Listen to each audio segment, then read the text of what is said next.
देखते हैं सर, चोरी चोरी से फिर जाता है। हुकूमत तो बनी नहीं है सर मेरी गुजारिश, just give me 1 more minute, exact 60 seconds में मैं बात मुकम्मल करूंगा। सर फैशिज्म की इंतहा, रात को महमूद खान अजगजई साहब के ऊपर रेड हुआ, इनके घर के ऊपर, इनके मुहावजों को उठाया गया, उसकी हम लोग कंडेमनेशन करते हैं शदीद अल्फाज में यहाँ पे सब लोग, हम लोग।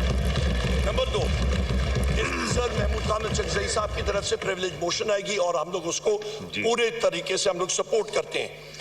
सर यहाँ पे तीसरी अहम बात, मरियम नवाज चीफ मिनिस्टर पंजाब। नहीं please, let's no please, let's go by the rules, let us go by the rules। Umar साहब, you are a senior parliamentarian, you've been here previously also। देखें आपने पॉइंट ऑफ ऑर्डर लिया था, प्रिविलेज मोशन भी उसमें कर दिया, पॉइंट ऑफ ऑर्डर भी कर दिया, तीसरी बात भी कर दी। No let's go one by one. No नहीं, प्लीज आप प्रिविलेज मोशन दीजिए। ठीक है जी, मैं ऑनरेबल मेंबर्स को ये बताना चाहता हूं कि हमने रूल 30 के तहत आपकी टेबल्स पे लिख के रख दिया है कि ये हाउस किस तरह चलता है और क्या रूल्स हैं, कवायद हैं। यार देखें प्लीज, मैं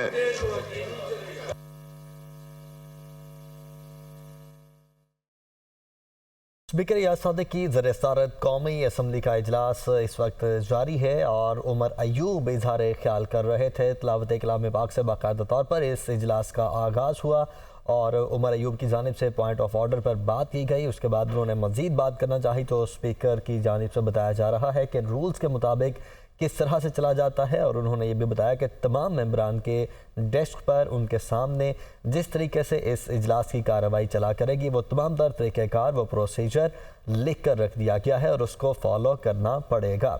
उमर अयूब की जानिब से कहा गया कि मेरी तकरीर बार बार काटी जा रही थी, फाशिज़म की इंतहा है। और साथ ही साथ उन्होंने कहा कि महमूद अचगजई के घर पर रात को रेड हुआ जिसकी वो मजम्मत करते हैं। इस वक्त बिलावल भुट्टो जरदारी आज इस इजलास से खिताब करेंगे। इसके अलावा उमर अयूब की जानिब से कहा गया कि मेरी कल की तकरीर शवाहिद पर मबनी थी, मेरे वोटर्स ने मुझे 92 वोट दिए और शहबाज शरीफ की तकरीर लाइव दिखाई जा रही थी जबकि मेरी तकरीर को बंद कर दिया गया। इस वक्त ये कौमी असम्बली का इजलास स्पीकर अय्याज सादिक की ज़र-ए-सदारत जारी है और आज जो नए वज़ीर आज़म पाकिस्तान हैं वो हल्फ भी उठाएंगे।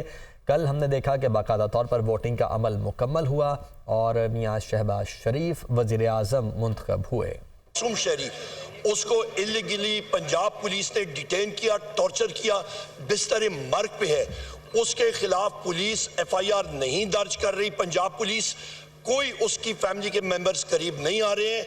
हम लोग आपकी अटेंशन, इस हाउस की अटेंशन उसकी तरफ करना चाहते हैं, फोकस करना चाहते हैं। डॉक्टर उस्मान को वहां से जो IG पंजाब है इमीडिएटली रिमूव करें, रिस्पॉन्सिबिलिटी जो है वो फिक्स करें।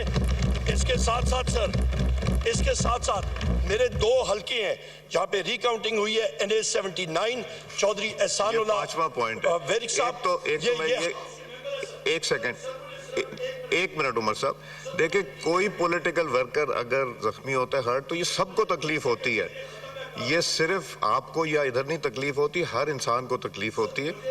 जी आई एम डन, बहुत शुक्रिया सर। ये चौधरी एहसानुल्लाह वेरिक साहब, इनकी रिकाउंटिंग अभी होनी है।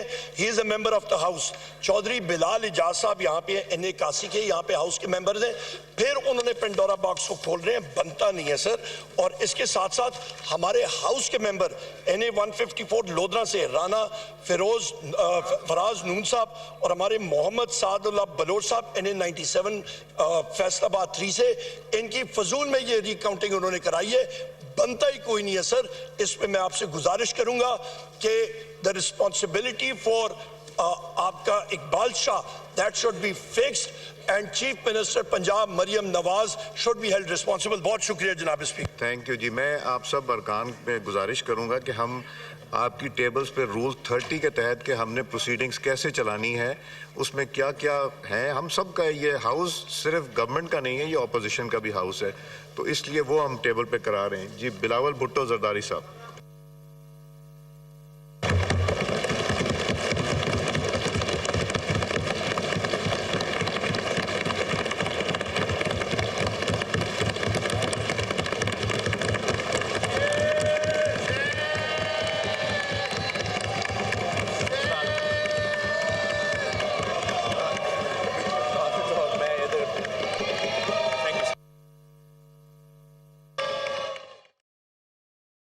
वज़ीर-ए-आज़म पाकिस्तान शहबाज शरीफ अभी कौमी असम्बली में पहुंचे हैं। मुनाज़रा आप देख रहे हैं।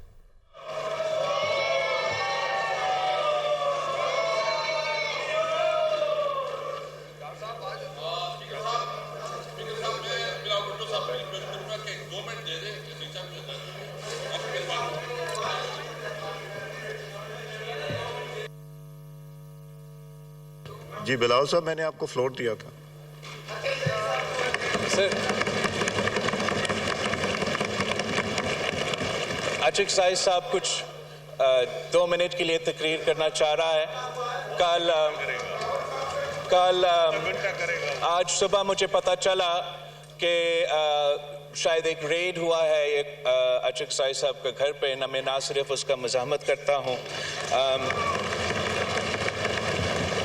मैं वज़ीर-ए-आज़म शहबाज शरीफ साहब या अगर ये बलूचिस्तान में हुआ है तो चीफ मिनिस्टर बुख्ती साहब का से अपील करूँगा कि वो एक्शन ले। अगर कोई इलीगैलिटी था भी सही, वो इन्वेस्टिगेट कर देते, फिर वे ये एक्शन ले लेते तो ज़्यादा मुनासिब होता। जैसे आपको मालूम है आशिक साहब सदारती इलेक्शन में एक उम्मीदवार है और इस इंसिडेंट की वजह से बिला वजह उस इलेक्शन को मुतनाज़ा बनाया जा रहा है। तो यही वजह है कि मैं आपसे रिक्वेस्ट करता हूँ कि आशिक साहब को आप बोलने दें, फिर मैं ज़रूर तकरीर करूँगा।